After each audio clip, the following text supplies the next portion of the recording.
A big time move that happened today was Stephon Gilmore signing Crazy with the Carolina Panthers. He got released today, but then I guess he didn't get released and he got traded for a 6th-round pick, and this is what the Patriots are getting in return. Everybody was surprised with the compensation, but if you're going to trade him, I mean, if you're going to release him anyway, you might as well get something back in. He's coming off a quad injury. He's not going to play for the Panthers until week 7. So, say what you want to say about the compensation, but what do you think Stephon Gilmore brings to the Carolina Panthers? Do they have the best secondary in football? I'm going to have to start. He's just issued the statement that obviously I'm going to disagree with. I know. Go ahead. Broncos got the best secondary in football. And that, to me, is pretty easy to say. I mean, bro, Surtain has been like that. Yes. Don't you guys have injuries right now, though? I don't know if it's Darby. I think it might be Darby. I think Darby did get hurt against the Giants. And this is what allowed Surtain to really blossom. And I feel like we spoke about this. I wasn't too upset at the Darby injury because we just have so many heads. Callahan, Kyle Fuller, obviously him. We have such a great unit that if we lose one, it's all right. I think what makes you guys, I would only put you guys over the top because of Simmons, and Kareem Jackson. To be fair, but I think Jeremy the Panthers' Chin is corners not are better. The Panthers' corners are better? I think JC is better than But Surtain. JC is hurt right now. I get it, but I'm thinking about all healthy. And we can't as of pretend right now with health involved, obviously. Please, Broncos. Let's think. Agreed, but let's not pretend like Surtain has not been on JC's level. Yeah, I think Let's not It's pretend. been close, maybe but better. I would put JC a little bit over. Honest to God, I think they're neck and neck, and I would probably prefer Surtain with smidge right now. The one thing I will give JC is that his size is ridiculous. Yeah. He is a grown man. Yeah. That being said, Surtain's speed, his coverage is just as good, if not better. It's just that JC's physical attributes are just more pronounced than Surtain's. Callahan or Dante Jackson and Callahan's like that. Kyle Fuller is like that. Yeah. Darby is like that. Kyle Fuller over Gilmore, though? That's where it gets hard. We need to see what Gilmore's going to do. We haven't seen him at all this season. I think one of the reasons why they only traded a 6th-round pick is a free agent after this year. So it's very low risk on the Panthers. If he plays well, go ahead and re-sign him. I think this is going to be a team competing for a wild card spot. And the secondary, especially if they do bring back Stephon Gilmore next year with C.J. Henderson, barring that he pans out. You also have Dante Jackson, like we mentioned, and J.C. Horn. I mean, you have AJ. Like you have 4 corners who are like borderline lockup. Some of them, with Jeremy Chin there and a great pass rush. This could be in a couple years the next, not Legion of Boom, but that type of defense that's going to be dominated year after year after year. You not pretend like that's not the Broncos right now. You guys are right up there. That's too. what I'm saying. Like we have still the elite pass rusher in Von Miller. I get it. Let's talk about the Panthers right now, though. Let them have their moment. Bring up the Broncos. Let them have their moment. Hey, all right, and I will give the Panthers their credit because this is a really an amazing move by them. Like you mentioned, high reward, low risk. Low risk. Yeah, you're getting an All-Pro cornerback in Stephon Gilmore. People consider Stephon Gilmore still, even with the injury, a top 5 corner in our league. I'm not gonna disagree. Really, when he's on the field, he's amazing.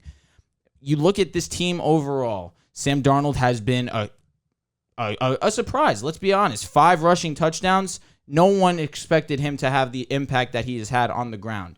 Even with losing Christian McCaffrey, still had a solid game against the Texans. Obviously, you expect him to win that game. Texans really don't have the roster. That being said, Dallas, they could have rolled over and just lost and gotten blown out. They showed heart. They still played. They put up a respectable game. Put up, I want to say 24 to 28 points around that. Yeah, I think it scored 28. And Dallas's defense is, in my opinion, one of the best in the league right now. They're just playing overall at a high level. And I will give them this move without a doubt. This adds the depth that they needed. Once J.C. Horn comes back from that foot injury, they will be contending for that top spot for best secondary in the league. I'm just not ready to give it to them yet.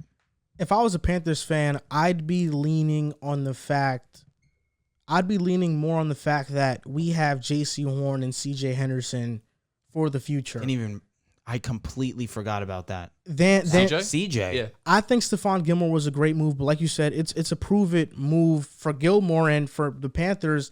Hey, this guy can take our defense from very great to you can't pass on us. This is 2009, 2010 New York Jets right here with Camardi and Revis. Oh, they wish they had a Revis on their team. Nah, for real, though. But let's just be honest and let's just be objective, right? Stephon Gilmore in 2020 played 19 games, finished with the 61 PFF grade, which was his lowest since 2013, and a 58.5 coverage grade, which was 64th amongst all cornerbacks in the NFL. And that was in 632 snaps, so that's a pretty large sample size. Gilmore, 31 years old, coming off of a quad injury. Older corners have made it work before. You look at Casey Hayward with the Raiders, but he's a zone corner. Yeah, Gilmore is a man-to-man corner. He's going to be tasked to lock up the Justin Jeffersons, the Keenan Allens, looking at their division, the Michael Thomases, the Mike Evans, Chris Godwin, ABs of the world. That's what he's brought into Carolina to do. I don't know if he can be that. And I think right now the Panthers have two corners who were once that, in Gilmore and Boye, who aren't that right now. I think losing J.C. Horn is still major, but if Gilmore can pan out, then, we are looking at the best cornerback group in football without a doubt, especially if C.J. Henderson pans out. Yeah, and zone corners compared to man corners. I mean, man corners are going to almost deteriorate like running backs, especially once again, those 30s. That's what happened with Revis. Revis went from being one of the best corners in the league in like 2014-15 to out of the league a year later, just because playing man-to-man is a lot different, a lot more, that goes into it when you're playing against a zone corner. But overall, they come back. If Stephon Gilmore can come back in week 7, week 8, that's about when J.C. Horn's going to be coming back as well. So, you could have two top-level cornerbacks coming back. I know Gilmore hasn't been great, especially, his last year in New England, like you said.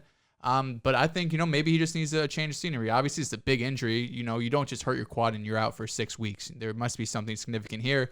And I am a bit curious I don't know if it was contract extension or the Patriots thought, that he was playing this off a little bit, but I wonder why the Patriots did want to move off. Maybe it was just, how Bill Belichick is. He's always going to get rid of a guy a year too early. He kind of did the same thing with Revis. When he was a free agent, he had the option of re-signing him. He let him walk. The Jets gave him a huge deal. He was good for 1 year, and that's it. So maybe there's a little bit behind the scenes there in New England that we don't know about.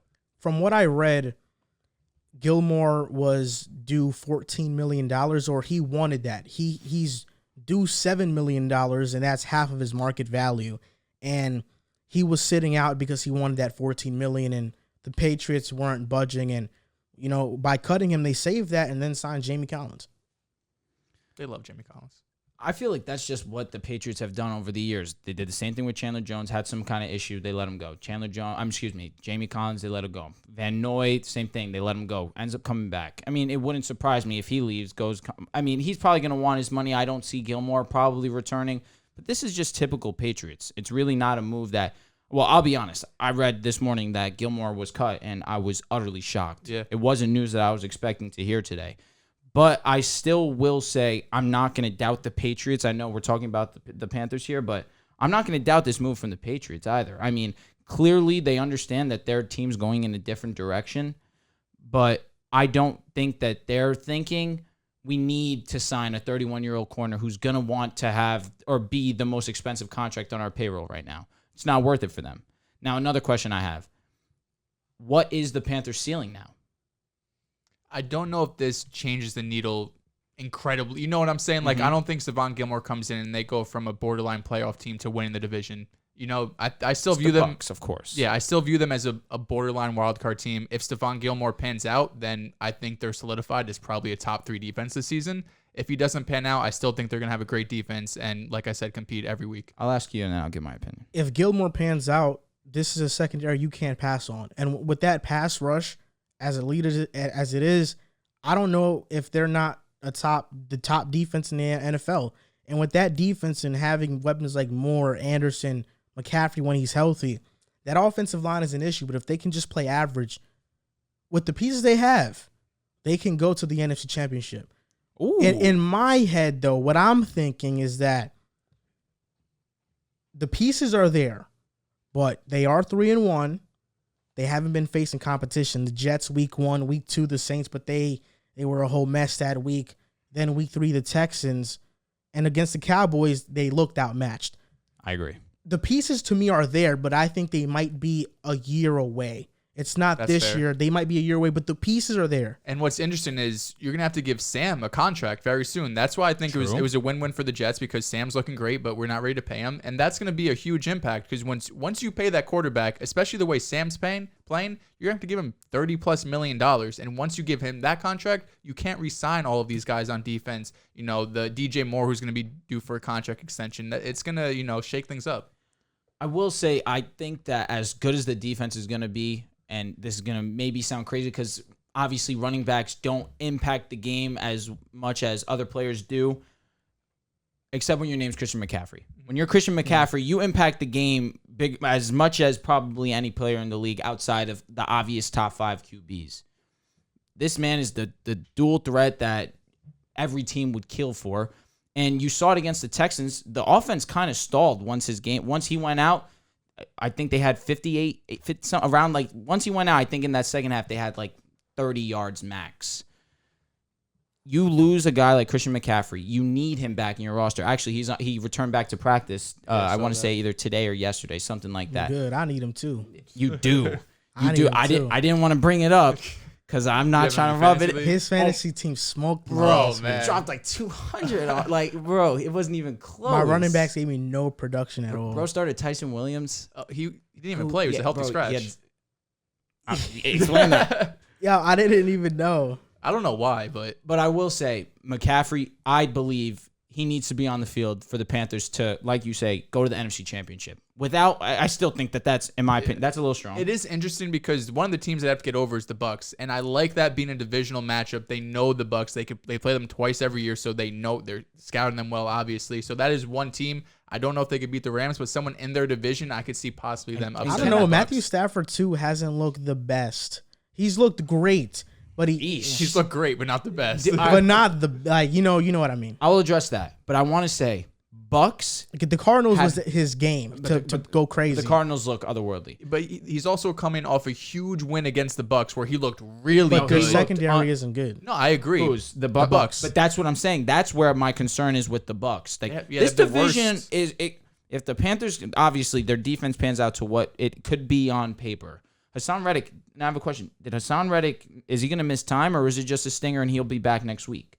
Because I could have swore I saw a report about. I was trying to look it up real fast, but regardless of that, if you could look that up for me. Given the Bucks secondary right now as is, if they would have got Gilmore, the Bucks would have been perfectly fine in my opinion. Because you don't need the cornerback right now to obviously win games. Clearly, they still won games with this mediocre, if that, secondary. Oh, they're injured though. You know, But it's only one player. Reddick was Bunting full. Murphy that's hurt. I think it's also Jordan Whitehead who was hurt for a while. Antoine Winfield is going to be out. Jamel Dean was out. Not Carl Davis, but Sean Murphy Bunting as well. That's what I'm saying. Sean Bunting is the only one I know that dislocated his arm week 1. And Dean. Okay. And Dean. Yeah, Okay. both their corners. What were you gonna say? Reddick was full participant today. So Oh, he's thank fine. good. So I can see them potentially beating the Bucks, given their secondary. But then you're asking Sam to beat them. I can't go all in right now and say No, Sam's not going on to Sam. be No, capable. no. The thing about the Panthers is that on paper their weapons look great, but they just traded Dan Arnold, so you have rookie tight end and Tommy Tremble you got to rely on now to be that We starter. weren't relying on Dan Arnold though. Yeah, I know, but he was an added weapon. Him and he Darnold was had a little him. And that line is not anything to really hoot and It's one holler of the worst about. lines Yeah, of football. dude, it's so bad. But I think we look at Robbie Anderson and DJ Moore, and they're supposed to be that 1-2 punch. I think it's DJ DJ Moore's the number 1, and Robbie's like a number 3. DJ DJ Moore just has to play the 2. DJ Moore is the number 1, and he's the only one that's really been clicking with Sam. But that's because Sam never clicked with Robbie in New York. Their play styles don't fit. Robbie's a deep threat, and Sam doesn't throw that. So right now, a guy in Robbie who should have an even better year than last year isn't productive because the styles just don't mesh. Which is interesting to me because obviously week 1, he had 1 catch for 50-something yards. So maybe, you had DJ who's going to be the short check down type guy, slant guy, just the pure. Exactly.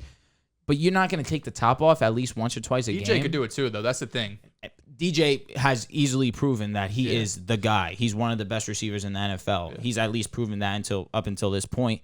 But I want to see Terrence Marshall get integrated into this offense a whole lot more. For sure. He's more integrated than Robbie, for sure. At this point in time, I guess so. But it's like the majority of the volume is going to DJ Moore, and that's really it right now.